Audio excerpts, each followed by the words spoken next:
Hello and welcome on जोनटेक digital platform. So friends, जैसा हमारा सेशन चल रहा है नॉनटेक का 40 इंपॉर्टेंट क्वेश्चन की सीरीज जो आपके सिलेबस को 100% कवर करती है, उसी के उसी से हम चल रहे हैं आगे की ओर। हमारा जो फोर्थ पेपर है उस पर आज डिस्कशन करेंगे इंपॉर्टेंट 40 क्वेश्चंस पे, जो आपके डीएलबी के एग्जाम के लिए आपके लिए बहुत बेनिफिशियल होगा। जैसा हमने प्रीवियस पेपर के अंदर डिस्कशन किया था, उसी से हम आगे बढ़ रहे हैं एक और टेस्ट सीरीज पर, फोर्थ टेस्ट सीरीज पर। ऐसे आपके आई थिंक 10th मॉड्यूल है इस पूरे नॉन टेक सेशन में, जिस पे हम डिस्कस करेंगे इंपॉर्टेंट क्वेश्चंस पे।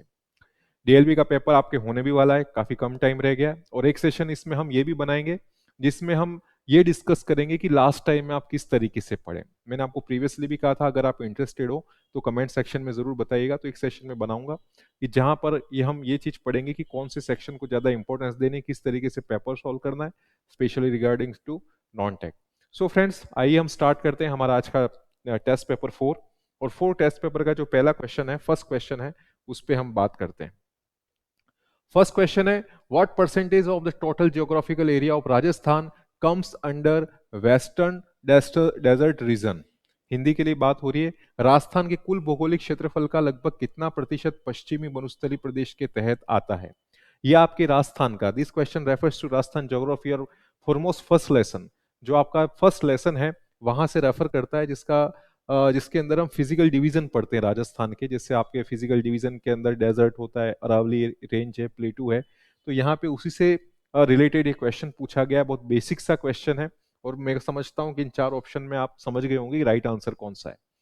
सो फ्रेंड्स, इसका राइट आंसर कौन सा हो सकता है? 69%, 71%, 79%, 61%, 4 ऑप्शन है। तो इसका जो राइट आंसर होगा आपका, वो होगा 61%। 61% of total geographical area of Rajasthan comes under western desert region, यानी 61% है वो हमारा एरिया है इसका डेजर्ट एरिया का, 61.11। अगर और थोड़ा सा फैक्ट के अंदर देखें तो 61.11% है वो आपका एक एरिड एरिया, डेजर्ट एरिया आता है राजस्थान के। ज्योग्राफिकल फिजिकल डिवीजन से रिलेटेड फिगर है, वो आपको याद रखना है। अरावली का कितना है? 9%। उसके बाद आप जो प्लेन वाला एरिया 23%, ऐसे सबके अलग अलग है, आपको याद रखना है किसमें कितना एरिया और कितना पॉपुलेशन, कितना परसेंटेज ऑफ पॉपुलेशन वहां पे रहती है। तो राइट आंसर हो जाएगा 61%। और यहाँ बात हो रही है वेस्टर्न डेजर्ट रीजन। जैसा कि आप मैप में समझ पा रहे हैं, ये आपका जो मैप है, इस मैप में आप देखेंगे जो वेस्टर्न वाला जो पोर्शन है ये आपका डेजर्ट एरिया के अंदर आता है। जो स्पेसिफिक ये वाले जो वेस्टर्न डिस्ट्रिक्ट्स हैं, जैसलमेर, बीकानेर, जोधपुर का जो वेस्टर्न वाला पोर्शन है, ये ऑलमोस्ट अबाउट 12 डिस्ट्रिक्ट इसके अंदर इंक्लूडेड हैं, जो हमारे डेजर्ट एरिया के अंदर आते हैं, डेजर्ट रीजन के अंदर आते हैं। तो यहाँ पे बात हो रही है थार डेजर्ट की। आपने पढ़ा होगा, आपने समझा होगा। The Thar desert often referred as great Indian desert. It's very sandy area, arid area, यहाँ पे वेजिटेशन भी लो है। यहाँ पे जो आपको पार्टिकल सैंड के दिखेंगे वो आपके पार्टिकल भी बड़े होते हैं, जिसके अंदर वाटर होल्डिंग कैपेसिटी कम होती है। और दूसरा, अगर देखिए वेजिटेशंस कम है, यहाँ पे वेजिटेशंस कम है। और सबसे ऐसा एक डेजर्ट एरिया जिसके अंदर पॉपुलेशन रहती है, यानी एक तरीके से ये एक सरप्राइज डेजर्ट है जिसके अंदर मैक्सिमम पीपल यहाँ पर रहते हैं, उनका लाइफस्टाइल, उनका डेली रूटीन यहाँ पर रेगुलेट एग्जीक्यूट होता है। साथ ही हम देखें यहाँ पर 61.11% तो एरिया, और यहाँ पे अगर हम पॉपुलेशन देखते हैं, वो पॉपुलेशन आपको मुझे इसके अंदर बताना है क्या पॉपुलेशन यहाँ पे रहती है, कितने प्रतिशत लोग यहाँ पे रहते हैं। जैसे मैंने आपको बताया, ये फिगर आपको जरूर याद रखना है। 61.11 एरिया है और पॉपुलेशन कितना है मुझे आपको कमेंट सेक्शन में बताना है। देखिए, बताने में तो मैं आपको बता दूंगा, बट मैं चाहता हूं आप इसके अंदर पार्टिसिपेट करें। पार्टिसिपेट करेंगे तो मुझे भी पता चलेगा कि आपको कितना आ रहा है, कितना फीडबैक है। इस अकॉर्डिंग मैं क्वेश्चन को डिजाइन करूंगा, और साथ ही आपके पार्टिसिपेशन से आपका मोटिवेशन बढ़ेगा, और आपको भी लगेगा कि हम ये कर सकते हैं, हमारी प्रिपरेशन इस लेवल तक है, तो आपका मोटिवेशन ही बढ़ेगा। इसलिए मैं चाहता हूं आप कमेंट सेक्शन में यहाँ पर आप पॉपुलेशन बताइए, यहाँ पे कितनी पॉपुलेशन है वो यहाँ पर रहती है। दूसरी बात अगर हम करते हैं यहाँ पर इस थार डेजर्ट के एरिया के अंदर बात करते हैं, तो मैक्सिमम अगर इसका हम ज्योग्राफिकल एस्पेक्ट देखते हैं तो आप देखेंगे इसके ऊपर की ओर तो पंजाब का प्लेन आ जाता है, इस तरफ आपका इंडस प्लेन जो सिंधु घाटी का मैदान है, सिंधु नदी वाला, वो आ जाता है। नीचे की ओर यहाँ पे कच्छ का रीजन आ जाता है, और इधर थोड़ा सा साउथ ईस्ट की तरफ अरावली रेंज आ जाती है। इस तरीके से इसकी लोकेशन है। अगर हम इसकी बात करते हैं ओरिजिन की, तो थोड़ा सा कॉन्ट्रोवर्शियल है। जैसा कहा जाता है कि मेसोजोइक के अंदर यहाँ पर एक मरीन एरिया था, समुद्री क्षेत्र था। दूसरा इसमें ये भी कहा जाता है कि जो अफ्रीका है, अफ्रीका का जो पूर्वी रीजन है, ईस्टर्न पार्ट है, उसका ही भाग है, वो धीरे धीरे एक्सपांड होते हुआ है। ऐसे अलग अलग कॉन्ट्रोवर्शियल बहुत सारे इसके अंदर एस्पेक्ट है। हमें तो सिंपल याद रखना है 61.1111% इसका यहाँ पर एरिया है और 40% यहाँ पर पॉपुलेशन है, ठीक है ना। तो ये आपको इस तरीके से इस डेजर्ट एरिया के अंदर बात याद रखनी है। नेक्स्ट क्वेश्चन की ओर बढ़ते हैं। Question number 2, Which of following is the correct order of mountain peaks of Rajasthan in descending order of their height? Descending order के अकॉर्डिंग आपको बताना है कि यहाँ पर अरावली की जो माउंटेन पिक्स है उसका क्या रेंज रहेगा। देखिए हर टेस्ट सीरीज के अंदर ये क्वेश्चन आपके माउंटेन पिक्स को लेके हम ला रहे हैं, जिससे कम से कम अगर कोई क्वेश्चन रिपीट भी होता है तो आप सही कर पाए। आपको इसमें 4 ऑप्शन दिख रहे हैं, तारागढ़, रोजा भाकर, खो, बैराख, उसके बैराट, उसके बाद है रोजा भाकर, बैराट, खो, तारागढ़, खो, तारागढ़, राजा, रोजा पेकर, भाकर एंड बैराट, खो, रोजा भाकर, बैराट एंड तारागढ़। 4 ऑप्शन है, आप मुझे इसमें से बताएं राइट आंसर कौन सा होगा। थोड़ा ट्राई कीजिए, आप एटलीस्ट थोड़ा ट्राई करोगे तो आपको समझ में भी आएगा, इंटरेस्ट भी आप लोगे इसके अंदर। कहां तक पहुंच रहे हो, कौन सा आंसर दे रहे हैं आप लोग। देखिए यहां पर आप देखें, ये जो थर्ड ऑप्शन है सी, ये राइट आंसर है। देखिए माउंटेन पीक्स को याद रखने से पहले इसकी लोकेशन आपको याद होनी चाहिए। अगर आप थोड़ा सा समझ के कौन सा वेस्टर्न अरावली का है, सॉरी सदर्न अरावली का है, कौन सा नर्दर्न का है, कौन सा सेंट्रल अरावली है, तो आप मैक्सिमम चीजों को सही कर पाएंगे। हिंदी में बता रहा हूँ, दक्षिण अरावली की कौन सी इसके अंदर माउंटेन रेंज है, मध्य अरावली की कौन सी है। तो अगर वहां तक आप उस लोकेशन को समझ जाओगे तो ये भी लगभग थोड़ा सही कर पाओगे। और मैंने प्रीवियसली आपको ये भी बताया था कि माउंटेन पिक्स अगर आपको बिल्कुल एग्जैक्ट फिगर में याद नहीं होती तो चलेगा, बट ऑलमोस्ट उसके नियर अबाउट आपको थोड़ा फिगर याद होना चाहिए, जिससे आप अच्छी तरीके से सही कर पाएंगे क्वेश्चन। अब यहाँ पर ये जो खो, तारागढ़, रोजा भाकर, बैराट, बैराट तो आप जानते हैं विराटनगर जयपुर, ये रोजा भाकर आपके जालोर के अंदर पड़ता है, तारागढ़ आप जानते हैं मध्य अरावली आपका अजमेर वाला रीजन, और खो आपके जयपुर के अंदर। तो ये इस तरीके से इसका रेंज है। जो आपका जो खो वाला जो पर्वत चोटी है उसकी यह रेंज आ जाती है आपकी 920, ये 920 के लगभग, आप ऐसा याद रखो 900 के समथिंग में, ये 800 के समथिंग में, और ये 7 के समथिंग में। 7 ये ज्यादा है, ये इसका फिगर 7 से कम है। अगर मैं आपको एग्जैक्ट बताऊं तो एग्जैक्ट में आपका हो जाएगा, जो आपका खो है वो 920 मीटर, 810, 730 एंड 704। ये आपका 730 है और ये हो जाएगा 704। इस तरीके से आप डिसेंडिंग ऑर्डर में आपको हाइट्स याद रखनी है। बड़ा मुश्किल होता है एग्जैक्ट फिगर को याद रखना, क्योंकि बहुत सारी माउंटेन रेंज है, अचलगढ़ है, फिर उसके बाद आपका कुंभलगढ़ है, उसके बाद आप देखोगे बहुत जो शेर, दिलवाड़ा, हर किसी की याद रखना आपके लिए थोड़ा मुश्किल है। बट एटलीस्ट ट्राई कीजिएगा, थोड़ा बहुत नियर अबाउट आपको फिगर याद हो जाए। नेक्स्ट क्वेश्चन है क्वेश्चन नंबर 3। ये तो हमने कर लिया। Question number 3, in which year Hanumangarh district was created. यहाँ पे हनुमानगढ़ डिस्ट्रिक्ट की बात हो रही है। 1997, 1999, 1994, 1995। हिंदी के लिए बात हो रही है। हनुमानगढ़ जिला कब बना ये आपको बताना है। और अभी आप जैसे रिसेंटली न्यूज में देखा होगा, राजस्थान के अंदर जिलों की संख्या बढ़ गई है। माननीय मुख्यमंत्री जी ने घोषणा की है, न्यूज़पेपर और न्यूज डिबेट्स के अंदर काफी चर्चाएं हो रही हैं इस पे। तो वो भी आपको फिगर याद रखने, कौन कौन से डिस्ट्रिक्ट बने, कितने ऐड हुए, अब कितने हुए। तो यहाँ पे आपको हनुमानगढ़ जिले की बताना है कि हनुमानगढ़ जिला किस वर्ष बनाया गया। 4 ऑप्शन है, आप बताएं इसका राइट आंसर कौन सा है। सो फ्रेंड, इसका राइट आंसर होगा 1994, 31 जुलाई 1994। ये बना हुआ था आपका हनुमानगढ़ जिला, 31वां जिला बना था 31।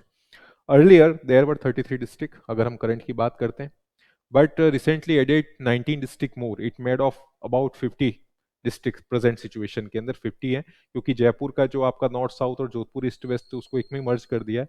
तो 50 डिस्ट्रिक्ट अब हो रहे हैं, आपको याद रखने हैं। और जो संभाग की बात हो रही है, पहले कितने थे और अब जोड़ दिए गए हैं, 10 संभाग हो गए हैं। और 10 जो डिवीजन है, जिसमें एक तो पाली है, सीकर है और एक बांसवाड़ा है। ये जो 3 संभाग और इसके अंदर मर्ज किए, आपको याद रखना है करंट अफेयर से रिलेटेड। डिस्ट्रिक्ट के बारे में पूछे ना पूछे, संभाग के बारे में थोड़ा सा आपको आइडिया होना चाहिए, क्योंकि वो लिमिटेड है। 3 संभाग आप डिवीजन आप याद रख सकते हैं। यहाँ से एक क्वेश्चन मुझे याद आ रहा है, आप बताएं, कोशिश कीजिए कि राजस्थान के अंदर, सुनिएगा आप, राजस्थान के अंदर जो संभागीय व्यवस्था है वो किसने पुनः स्टार्ट की थी, वापिस से रीइनिशिएट किया था। उसको आपको बताना है मुझे कमेंट सेक्शन में। नेक्स्ट क्वेश्चन है fourth, according to Koppen's classification in which of following districts AW type climate is found. देखिए, जो आपकी क्लाइमेटोलॉजी है, क्लाइमेटिक डिवीजन की बात हो रही राजस्थान में, उसमें कोपेन का अब जरूर याद रखिए। टीवाड़ था, आपको याद हो ना हो, थॉर्नवेट याद ना हो, पर इस कोपेन को जरूर पढ़ के जाइएगा आप एग्जाम के अंदर। यहाँ से मैक्सिमम टाइम क्वेश्चन पूछे जाते हैं और बड़ा इजी भी क्लासिफिकेशन है, ज्यादा इसके अंदर दिक्कत नहीं है। क्लास में भी जैसे हमने समझा, तो आप यहाँ पे इस कोपेन को जरूर पढ़िएगा। पिछली क्लास टेस्ट सीरीज के अंदर भी इसके अंदर क्वेश्चन मैंने लिया था और यहाँ से भी वापस रिपीट हो रहा है। मैं देखना चाहता हूँ आप कितना उसको कवर अप कर पा रहे हैं। यहां पर AW की बात हो रही है, AW की बात हो रही है और चार ऑप्शन है, भरतपुर, अलवर, बांसवाड़ा, झालावाड़, सीकर, नागौर, हनुमानगढ़ एंड बीकानेर। चार ऑप्शन में से आपको बताना है। मैंने अच्छी तरीके से आपको समझाया कोपेन का क्लासिफिकेशन। अब यहां पर जो AW की बात हो रही है, ये आपका रीजन कौन सा आएगा? AW के अंदर कौन सा आएगा, ऑप्शन कौन सा रहेगा? ये जो बांसवाड़ा झालावाड़ वाला एरिया है, जहां पर मानसून एंटर करता है, मैक्सिमम रेनफॉल होती है, वो आपका हो जाएगा AW। और W मतलब जो विंटर ड्राई, विंटर के अंदर सूखा रहता है, बारिश नहीं होती है, तो बांसवाड़ा और झालावाड़ आपको AW। जैसे यहाँ पर हमने चार बात की थी, BW, ये सब समझाया है मैंने आपको पहले भी, BW, SW, उसके बाद BSHW, इन सब चीजों के बारे में लास्ट टाइम भी हम पढ़ चुके हैं, आप वहां से कवर कर सकते हैं। देखिए यहाँ पर और मैं बता देता हूँ, ये जो मैप के अंदर दिख रहा है, ये BWSW, ये थोड़ा ट्रॉपिकल एरिया हो जाता है, जो एरिड रीजन है, जहां पर रेनफॉल 10 से 20 सेंटीमीटर, और इसको रिप्रेजेंट करता है बीकानेर डिस्ट्रिक्ट। ये जो आप देख रहे हैं, ये वाला रीजन आपका आ जाता है BWHW, इसके अंदर आता है। अब ये बहुत सारी चीजें समझाने को कि बी किसको डिनोट करता है, W कैपिटल किसको डिनोट करता है, स्मॉल, ये हम क्लास में पढ़ चुके हैं, यहाँ पे ज्यादा नहीं जाएंगे। ये रैपिड फायर है, फटाफट आपके क्वेश्चन भी सॉल्व कराने हैं। तो ये BWHW हो जाएगा, ये BSHW हो जाएगा, ये वाला रीजन जो शेखावटी वाला एरिया है, और साथ में जो जोधपुर, बाड़मेर, जालोर का पाली का जो एरिया है, वो स्टेपी हो गया। उसके बाद ये वाला जो आपका एरिया हो जाएगा CW, जो टेम्परेट रीजन है, जहां पर प्लेन्स हैं। और ये वाला एरिया AW, उष्णकटिबंधीय आर्द्र। जो ये आपका ट्रॉपिकल वेट वाला एरिया है, वो आपका हो गया ये वाला रीजन, जो डूंगरपुर, प्रतापगढ़, बांसवाड़ा और झालावाड़ वाला एरिया है। इसकी बात हो रही है इस क्वेश्चन के अंदर AW। तो ये आपको याद रखना था इस क्वेश्चन के अंदर। नेक्स्ट क्वेश्चन है question number 5, which district of Rajasthan है maximum reserve forest area. Rajasthan के किन जिलों में सबसे ज्यादा आरक्षित वन क्षेत्र हैं? देखिए, फॉरेस्ट रिपोर्ट अच्छे से पढ़ के जाइएगा। DLB के पेपर के अंदर फॉरेस्ट रिपोर्ट से रिलेटेड क्वेश्चन जरूर आते हैं। कहां पर परसेंटेज के हिसाब से ज्यादा फॉरेस्ट है, किस डिस्ट्रिक्ट में एरिया के हिसाब से ज्यादा फॉरेस्ट है, किसके अंदर फॉरेस्ट कवर कितना है, ट्री कवर कितना है, ऐसे जो छोटे छोटे क्वेश्चन हैं, फैक्चुअल्स हैं, वो आपको जरूर याद रखने हैं। और यहाँ पे पूछा गया है कहां पर रिजर्व फॉरेस्ट एरिया है। देखिए, फॉरेस्ट भी तीन हमने बात की भी है, रिजर्व होता है, प्रोटेक्टेड होता है, अनक्लासिफाइड होता है। ये आपको एक तरीके से याद रखना है। और यहाँ पर रिजर्व फॉरेस्ट की बात की है, तो यहाँ पर आपका option A, Udaipur and Chittor, ये राइट आंसर होगा, Udaipur and Chittorgarh reserve forest के लिए। नेक्स्ट क्वेश्चन पे चलते हैं, in which year was Maharana Pratap born. देखिए, बहुत सिंपल सा क्वेश्चन है। मेवाड़ के अंदर आपको महाराणा प्रताप को जरूर पढ़ना है। कुछ कुछ डायनेस्टी के अंदर इंपॉर्टेंस है, जैसे मेवाड़ है, मारवाड़ है, गुर्जर प्रतिहार है, ये आपको जरूर याद रखना है, इसके अंदर जरूर पढ़ के जाइएगा। और यहाँ पे राइट आंसर कौन सा होगा? 9 मई 1541, 9 मई 1540, 8 मई 1541, 1 मई 1540। तो जो राइट आंसर होगा 9 मई 1540। Next question, who presided over Huda conference. Huda सम्मेलन की अध्यक्षता किसने की? ये आपके राजस्थान हिस्ट्री का क्वेश्चन है, वही डायनेस्टी, राजवंश के बारे में। और यहाँ पे बात हो रही है हुडा सम्मेलन। देखिए, जो हुडा सम्मेलन है, वो बेसिकली मेवाड़ सीमा पर जो भीलवाड़ा है, वहां पड़ता है। और इस सम्मेलन को किया था 17/7/1734। ये इस दिन को यहाँ पर हेल्ड हुआ था, 17 जुलाई 1734, 17 जुलाई 1734। दूसरी बात, यहाँ पर ये इसको जरूरत क्यों थी इस कॉन्फ्रेंस को करने के लिए, कि जो मराठा शक्ति थी, जो मराठा इन्वेजन से वो राजपूत एरियाज के अंदर ज्यादा हो रहा था, तो उनकी शक्ति को, उनके पावर को कंट्रोल करने के लिए यहाँ पर स्थानीय राजाओं के समूह ने हुडा सम्मेलन आयोजित किया था। और इनकी जो अध्यक्षता थी, वो की थी ये जो जगत सिंह सेकंड है, ये जगत सिंह सेकंड है, इन्होंने इनकी अध्यक्षता की थी। रीजन मैंने बता दिया, बट ये समहाउ सही तरीके से एग्जीक्यूट नहीं हो पाया, ये फेल हो गया। और यहाँ तक इन्होंने जो डिसीजन लिए थे वो मराठा को भी पता चल गए थे। इस लेवल की यहाँ पर आपसी फूट थी कि मराठा को भी बाद में पता चल गया क्या क्या डिसीजन लेने गए। उनको भी लगा कि राजा यहाँ पर एक तरीके से राजपूत राजा जो एकत्रित हो रहे, यूनिटी हो रही है, और बाद में जाके चौथ वसूली जैसे एक्सट्रा आपने पढ़ा होगा हिस्ट्री के अंदर। तो ये आपको याद रखना है, जगत सिंह सेकंड। हम 7 क्वेश्चंस कर चुके हैं, आते हैं 8th क्वेश्चंस पे। Under whose leadership was excavation work of Ahar civilisation first done. यहाँ पर बात हो रही है आहट सभ्यता का उत्खनन सर्वप्रथम किसके नेतृत्व में हुआ। आपको बताना है राइट आंसर कौन सा होगा 8th का, आहट सभ्यता। आहट सभ्यता के बारे में आपको बताना है राइट आंसर क्या है इसका।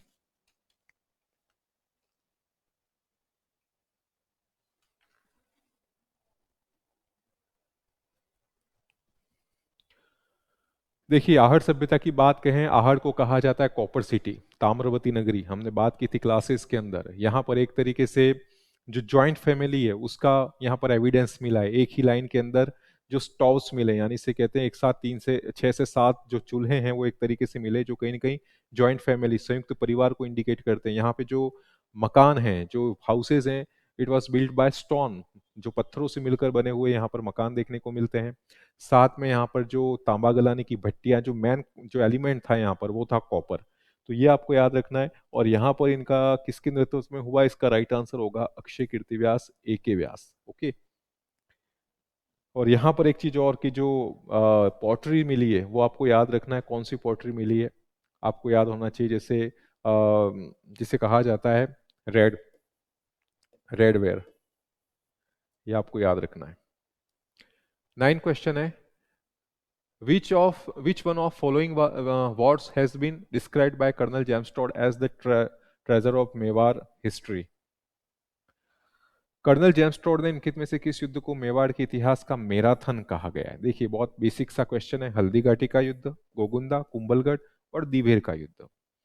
तो फ्रेंड्स जब 1576 में हल्दी घाटी का बैटल हुआ था, उसके बाद से महाराणा प्रताप जो अकबर की जो मंशा थी वो यहाँ पर कामयाब नहीं होती है और बार बार युद्ध हो रहे थे। और 1582 के अंदर 1582 के अंदर यहाँ पर दीवेर का युद्ध हुआ था।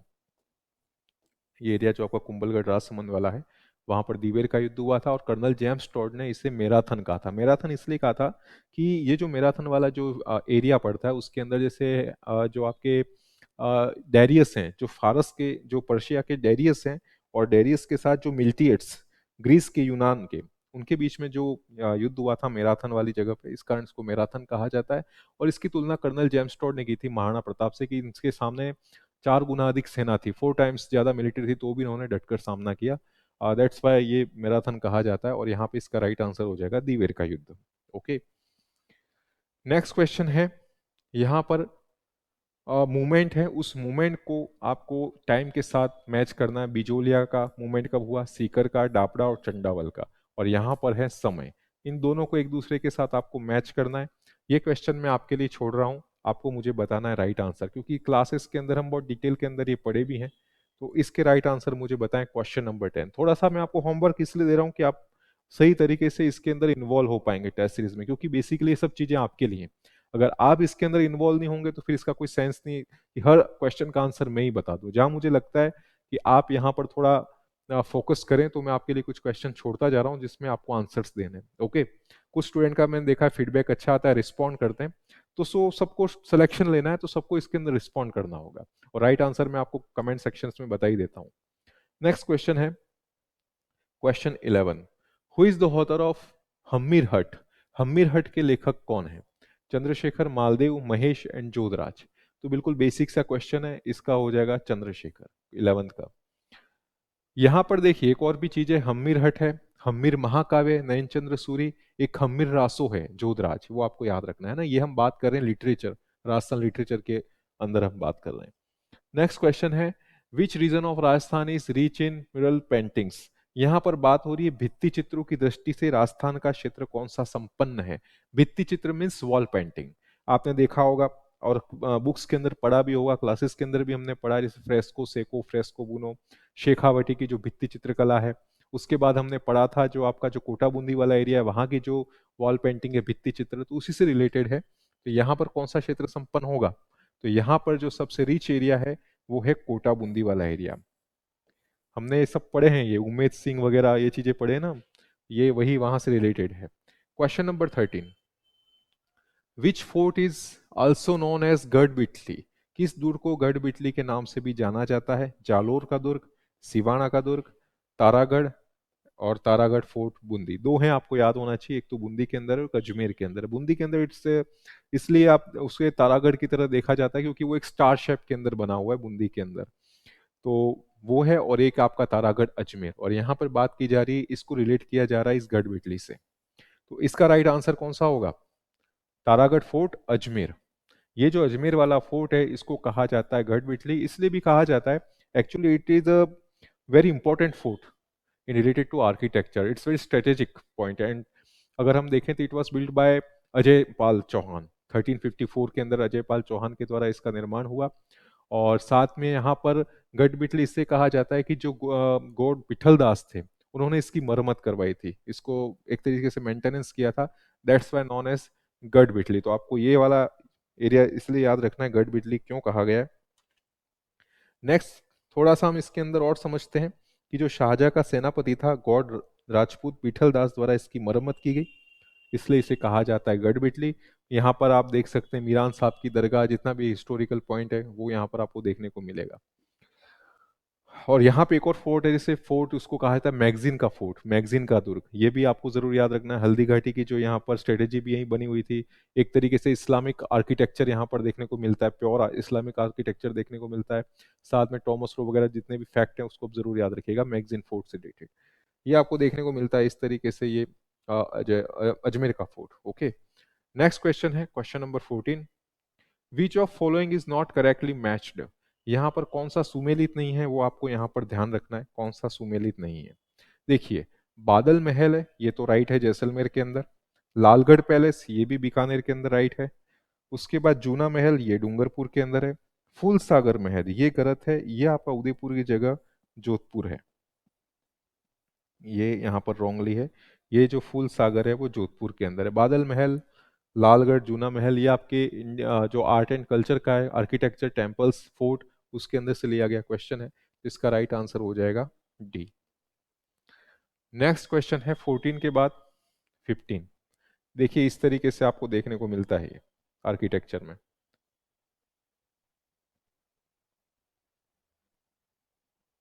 Question number 15, the famous folk songs of Bhil which is sung by man and women together, कौन सा है इसके अंदर? इसका राइट आंसर हो जाएगा हमसीडो। ट्राइबल जरूर पढ़ के जाइएगा एग्जाम्स के अंदर। 15 का डी। 16 का है, how are vegetable oils converted into ghee, यानी वनस्पति तेलों को घी में कैसे बदला जाता है? आपने पढ़ा होगा हाइड्रोजनेशन, हाइड्रोजनेशन के द्वारा इसको बनाया जाता है घी के अंदर, by passing H2 hydrogen gas in the presence of catalyst. कौन सा कैटलिस्ट? निकल। और बाद में जाकर ये बन जाता है सैचुरेटेड के अंदर। देखिए यहाँ पर ये जो वेजिटेबल्स ऑयल है उसके अंदर हम H2 गैस को पास करते हैं with the presence of nickel at 473 kelvin, it's change into वनस्पति की जो सॉलिड है, सैचुरेटेड जो हाइड्रोकार्बन्स है उसके अंदर ये कन्वर्ट हो जाता है। और ये इसका एक केमिकल रिएक्शन है जो निकल कैटलिस्ट और H2 की प्रेजेंस के अंदर ये होता है। और इसका बेसिकली मीनिंग भी होता है, इसको मैन्युफैक्चर इसलिए किया जाता है कि इसकी शेल लाइफ बढ़ जाए। जो इसकी शेल लाइफ है उसको इंक्रीज करने के लिए से हाइड्रोजनेशन प्रोसेस को फॉलो किया जाता है। नेक्स्ट क्वेश्चन है 16 के बाद 17, plaster of Paris obtain from, plaster of Paris किसके द्वारा ऑब्टेन किया जाता है? तो ये है आपका जिप्सम। जो जिप्सम है ऑप्शन बी इसका राइट आंसर होगा जिप्सम।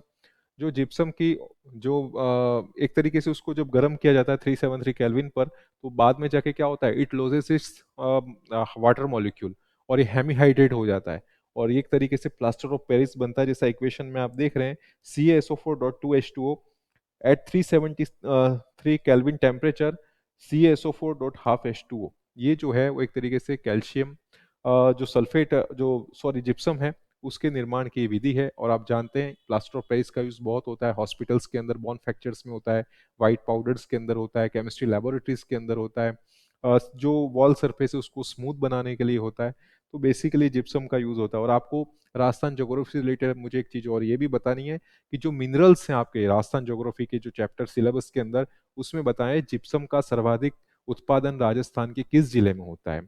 सबसे ज्यादा प्रोडक्शन कौन से डिस्ट्रिक्ट में होता है राजस्थान के जिप्सम में, वो मुझे आपको कमेंट सेक्शन में बताना है। नेक्स्ट क्वेश्चन है question number 18, which of following is web browser. देखिए ये कंप्यूटर वाला आपका स्टार्ट हो गया, आईसीटी बहुत बच्चे वाले क्वेश्चन है। आप देख लीजिए इसमें से कौन सा वेब ब्राउजर है, तो आपको सीधे पता चल रहा है फायरफॉक्स 18 का डी। नेक्स्ट है कंप्यूटर क्या है, mechanical device, not a data processor, a data processor, none of this. तो ये क्या है, डेटा प्रोसेसर। निम्नलिखित में से कौन सा राज्य सबसे कम वनों के क्षेत्र को घिरे हुए हैं। ये आप जो फॉरेस्ट रिपोर्ट इंडिया वाला जो सेक्शन है उसको आप जरूर देखिएगा। और यहाँ पर सिक्किम, गोवा, केरला और हरियाणा, तो जो हरियाणा है ये आपका राइट आंसर हो जाएगा 20 का। Next question 21, which of above are abiotic component. ऊपर बताए गए निम्नलिखित कौन से अजैविक घटक हैं, soil, nutrient and amount of oxygen dissolve in water. तो इसका 1 2 3 आंसर सही हो जाएगा। करंट अफेयर का क्वेश्चन आ रहा है, प्रदेश के किन व्यक्तियों को शिल्प गुरु राष्ट्रीय पुरस्कार प्रदान किया गया है। करंट अफेयर का क्वेश्चन है, कम से कम 6 महीने का जरूर याद करके जाना एग्जाम के अंदर। और यहाँ पर जो ये 5 ऑप्शन है इन सभी को दिया गया है, तो आपको शिल्प गुरु आपको याद रखना है, ऑप्शन नंबर सी इसका राइट आंसर हो जाएगा। इन सभी को दिया गया है शिल्प गुरु राष्ट्रीय पुरस्कार। नेक्स्ट क्वेश्चन है, 8 जनवरी 2023 को क्रेडिट आउटरीच प्रोग्राम कहां आयोजित किया गया। तो यहां पर इसका राइट आंसर हो जाएगा ऑप्शन नंबर सी, कोटा। देखिए जो योजनाएं हैं और राज्य सरकार की जो नई नई इनोवेशन है उसको जरूर पढ़ के जाइएगा एग्जाम के अंदर, जो रिसेंटली चल रही है। और योजनाएं जो स्कीम्स हैं उसका तो आपके ऑलरेडी अलग से 7 से 8 योजनाएं डीएलबी के अंदर दे रखी, वो तो आपको पढ़ना ही है। नेक्स्ट क्वेश्चन है, 12 नवंबर 2022 को मुख्यमंत्री अशोक गहलोत ने स्पोर्ट्स कॉम्प्लेक्स का शिलान्यास कहाँ किया था। ये जो स्पोर्ट्स कॉम्प्लेक्स है वो कहाँ है, तो ये जो स्पोर्ट्स कॉम्प्लेक्स है वो आपका है जोधपुर के अंदर, ऑप्शन डी 24 का हो जाएगा जोधपुर। जोधपुर के अंदर स्पोर्ट्स कॉम्प्लेक्स का यहाँ पर निर्माण किया गया है। नेक्स्ट क्वेश्चन है क्वेश्चन 25, 1 नवंबर से 31 दिसंबर 2022 तक पुलिस विभाग द्वारा बाल श्रम के खिलाफ संचालित अभियान का क्या नाम है। जो चाइल्ड लेबर है उस चाइल्ड लेबर के अकॉर्डिंग कौन सा अभियान है, कैंपेन है, वो है ऑपरेशन खुशी 25 का सी। नेक्स्ट क्वेश्चन है, which of following is not matched correctly. North America Saint Lawrence, उसके बाद है France Seine, Africa Zaire, South America Colorado. देखिए ये आपका वर्ल्ड ज्योग्राफी से रिलेटेड क्वेश्चन है, वर्ल्ड ज्योग्राफी जरूर पढ़िएगा और साथ में मैप से पढ़िएगा तो आपको ज्यादा याद होगा। अब यहाँ पे उत्तरी अमेरिका जो नॉर्थ अमेरिका सेंट लॉरेंस ये बिल्कुल सही है, कनाडा। फ्रांस सीन नदी ये भी सही है, अफ्रीका जायरे ये भी सही है। जो यहाँ पर साउथ अमेरिका कोलोराडो है वो आपका नॉर्थ अमेरिका के अंदर है, मैक्सिको तक ये इसका गल्फ ऑफ कैलिफोर्निया से मैक्सिको तक चलती है ये। तो ये आपकी जो नॉर्थ अमेरिका के अंदर कोलोराडो रिवर आती है, तो यहाँ पर ये थोड़ा ये जो पैर है वो यहाँ पर मिसमैच्ड है। पराक्रम दिवस 23 जनवरी 2023 को प्रधानमंत्री नरेंद्र मोदी द्वारा अंडमान निकोबार के 21 द्वीपों का नामकरण किया गया है, जिनमें से राजस्थान के कौन से 2 परमवीर चक्र विजेताओं को शामिल किया है। बहुत इंपॉर्टेंट क्वेश्चन है ये, और इसका आंसर आपको बताना है कौन सा है। और जब आप कभी यहाँ पर विधानसभा पे जाते होंगे, वहां पर जो पार्क बना हुआ है, वहां पे अमर जवान ज्योति है, वहां पर इनका हमेशा डेमोस्ट्रेशन होता है। अगर आप यहाँ जयपुर कभी आते जाते हो तो आपने सुना होगा। तो इसका राइट आंसर क्या होगा, मेजर शैतान सिंह एंड पीरू सिंह। तो ये ऑप्शन बी आपको याद रखना है, बहुत इंपॉर्टेंट है। अभी प्रधानमंत्री जी ने घोषणा भी की है, इस लिहाज से भी ये इंपॉर्टेंट है राजस्थान के रेफरेंस के अंदर। 27 के बाद 28, ये वापिस आपकी रिन्यूएबल एनर्जी से आ गया। In which of following districts is the solar energy enterprises zone located. यहाँ पर बात हो रही है सोलर एनर्जी एंटरप्राइजेस जोन।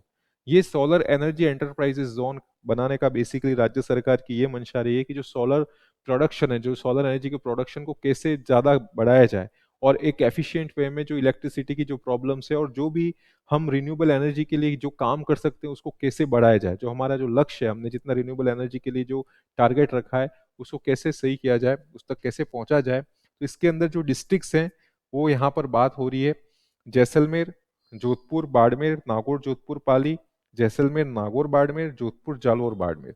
आप बताएं इन 4 ऑप्शन में से राइट आंसर कौन सा होगा। सोलर की बात हो रही है तो आपको ऑप्शंस में समझ में आना चाहिए कि हम वेस्टर्न डिस्ट्रिक्ट की बात करें जो हमारा डेजर्ट एरिया है।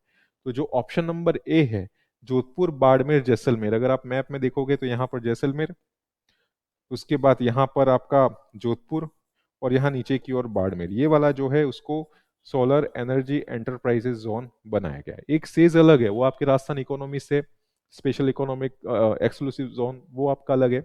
स्पेशल इकोनॉमिक जोन ये आपका सेज सोलर एनर्जी से रिलेटेड है। देखिए आप इसके अंदर आपको दिख जाएगा ये जोधपुर, ये वाला जैसलमेर वाला एरिया, और इधर बाड़मेर वाला area. Okay, which of following state has maximum potential for wind energy? पवन ऊर्जा की सर्वाधिक संभावनाएं राज्य के किस जिले के अंदर है? विंड एनर्जी की बात हो रही है तो जयपुर, कोटा, अजमेर, जैसलमेर। तो जैसलमेर के अंदर आप बड़ा बाग वगैरह आपने पढ़े होंगे, तो ये जो जैसलमेर है उसका राइट आंसर हो जाएगा 29 का। नेक्स्ट क्वेश्चन 30, विंड एनर्जी आप देख सकते हैं इमेज के अंदर। नेक्स्ट है, in which country is Fujiyama volcano located? Fujiyama volcano किस कंट्री के अंदर लोकेटेड है? Japan, Germany, America, India. तो जो फ्यूजियामा है वो आपके जापान के अंदर है। ये वॉल्केनो जैसे अलग अलग इक्वेडोर, कोटोपेक्सी, ऐसे बहुत सारे अलग अलग वॉल्केनो हैं, पिलियन वगैरह, तो आपको इसके अंदर याद रखना फ्यूजियामा, ये फ्यूजियामा आपके जापान के अंदर है।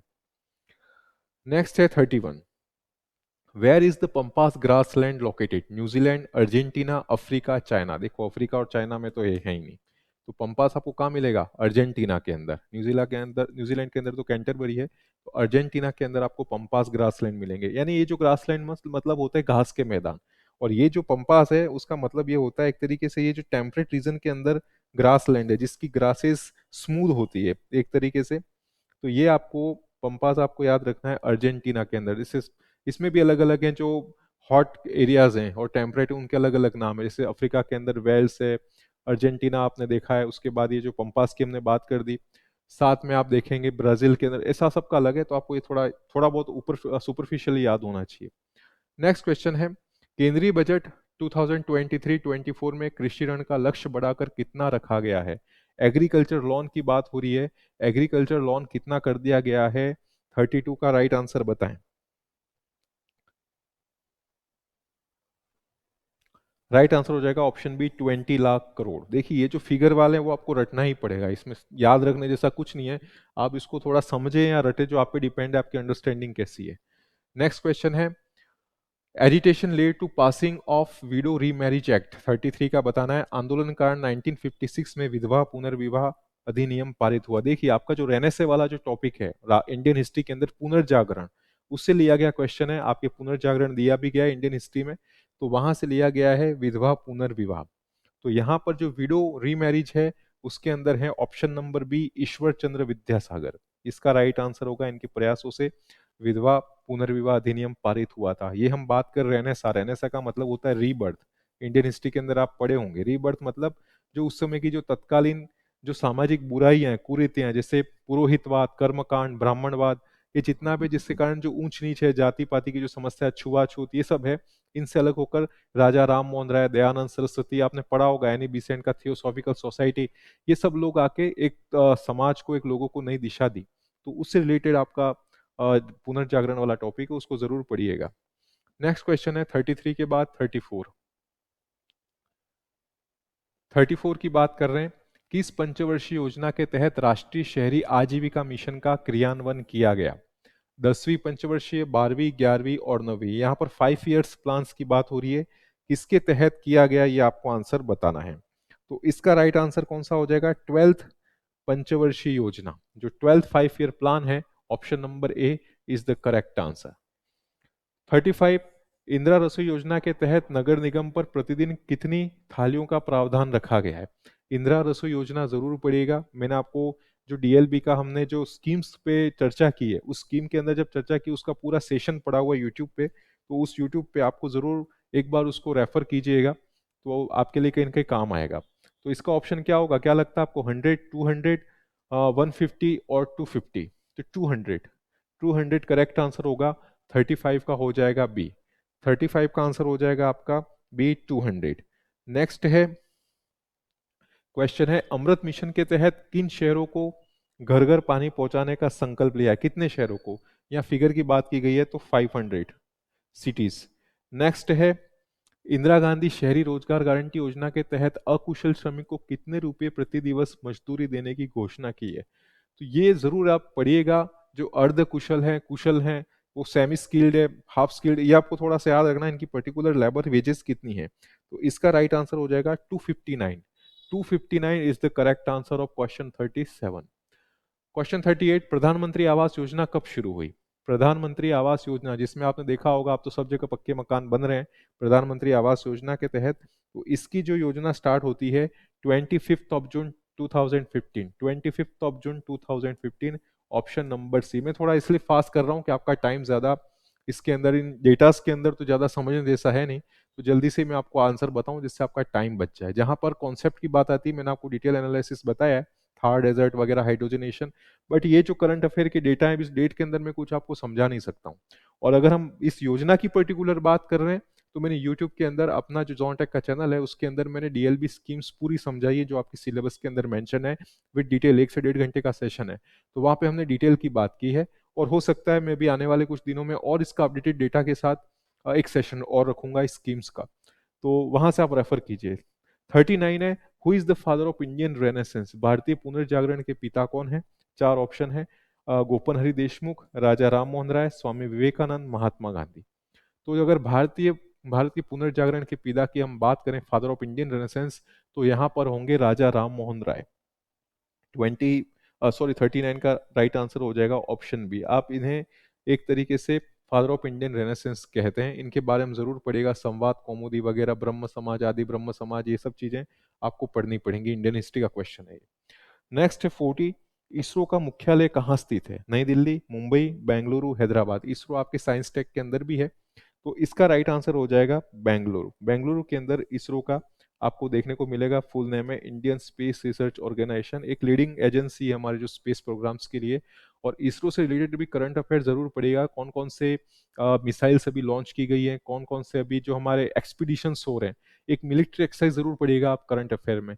दूसरा, जो भी राजस्थान सरकार की जो स्पेशल योजना है, जैसे आप देख सकते हैं इंदिरा रसोई योजना, आए दिन अखबारों के अंदर कुछ न कुछ उसमें अपडेशन देखने को मिलती है। साथ में आप देख सकते हैं जो सोलर वाला जो सेक्शन है, वहां से भी क्वेश्चन आने की संभावना ज्यादा रहती है। ये राजस्थान के एक हॉट टॉपिक्स है, यहाँ कहीं ना कहीं एग्जामिनर पिक करता है क्वेश्चन, सोलर को लेके, विंड को लेकर यहाँ पर क्वेश्चन बनते हैं। या कभी थोड़ा सा इकोनॉमिक रिव्यू में से दे देगा आपको क्वेश्चन कि अभी मार्च 2023 तक यहाँ पर कितने गीगावाट का लक्ष्य है सोलर एनर्जी का, कितना इंस्टॉल हो गया, कितना इंस्टॉल होने वाला है, या रिसेंटली कौन सा पावर प्लांट यहाँ पे अभी, सॉरी थर्मल प्लांट या आपका सोलर प्लांट लगा है या लगने वाला है, कौन सी कंपनीज के थ्रू, केयर एजेंसी है या अडानी है। ये चीजें आपको याद रखनी, यहीं से क्वेश्चन पूछेगा ज्यादा से ज्यादा। मेरे को ऐसा लगता है कि मैक्सिमम क्वेश्चन यहीं से आने, जो आप रोजाना न्यूज़पेपर्स को पढ़ते हैं। अभी तो आपके पास टाइम नहीं है न्यूज़पेपर आप डेली पढ़ पाए, बट आप मैगजीन को किसी को रेफर कीजिए, या थोड़ा कोशिश कीजिए कुछ इंपॉर्टेंट सेक्शन जहां से हमेशा क्वेश्चन आते हैं। दूसरा, डीएलबी के अंदर हम बात करते हैं, साइंस टेक को जरूर अच्छे से पढ़िएगा। हमने क्लास में सैटेलाइट वगैरह भी पढ़ रखे हैं, और वो सेशन आपके यूट्यूब चैनल पर भी है, तो आप सैटेलाइट वहां से भी रेफर कर सकते हैं। और इसके अलावा आपको जो भी दिक्कत आ रही है नॉन टेक के अंदर किसी भी सब्जेक्ट में, history, geography, polity, sorry polity तो आपका इतना सेक्शन है नहीं, इकोनॉमिक्स, किसी में भी दिक्कत आ रही है तो आप कमेंट सेक्शन में मुझे बता सकते हैं। तो मैं एक टॉपिक या एक सेशन अलग से आप लोगों के लिए, क्योंकि हर किसी का सिलेक्शन मेरे लिए इंपॉर्टेंट है, इस ऑर्गेनाइजेशन के लिए इंपॉर्टेंट है, तो आप हेजिटेशन फील ना करें। अगर कोई टॉपिक में आपको दिक्कत आ रही है, आप बार बार पढ़ रहे हैं, आपको समझ में नहीं आ रहा है, और आप चाहते हैं कि हमें इसको एक बार फिर सर आप पढ़ा तो मैं एक बार ऑनलाइन सेशन में फिर एक बार आपको पढ़ा दूंगा, बट एटलीस्ट आपको सिलेक्शन लेना है, ये बेसिक प्रायोरिटीज होनी चाहिए। सो फ्रेंड्स, ये सेशन हम यहाँ पे अब समअप करते हैं। हमने पूरे 40 क्वेश्चंस यहाँ पे डिटेल में एनालिसिस किए, और थोड़ा इसको फास्टली भी किए जिससे आपका ज़्यादा टाइम कंज्यूम ना हो, क्योंकि आपको और अदर सब्जेक्ट की भी प्रिपरेशन करनी है। तो लगातार आप ज़्यादा से ज़्यादा रिवीजन कीजिए, जितना ज़्यादा रिवीजन करेंगे उतनी एफिशिएंसी बढ़ेगी और कॉन्फिडेंस बढ़ेगा। So best of luck for preparations. आप अच्छे तरीके से हार्ड वर्क कीजिए, फिर हम टेस्ट पेपर 5 के साथ फिर मिलते with in few days. Okay, thank you.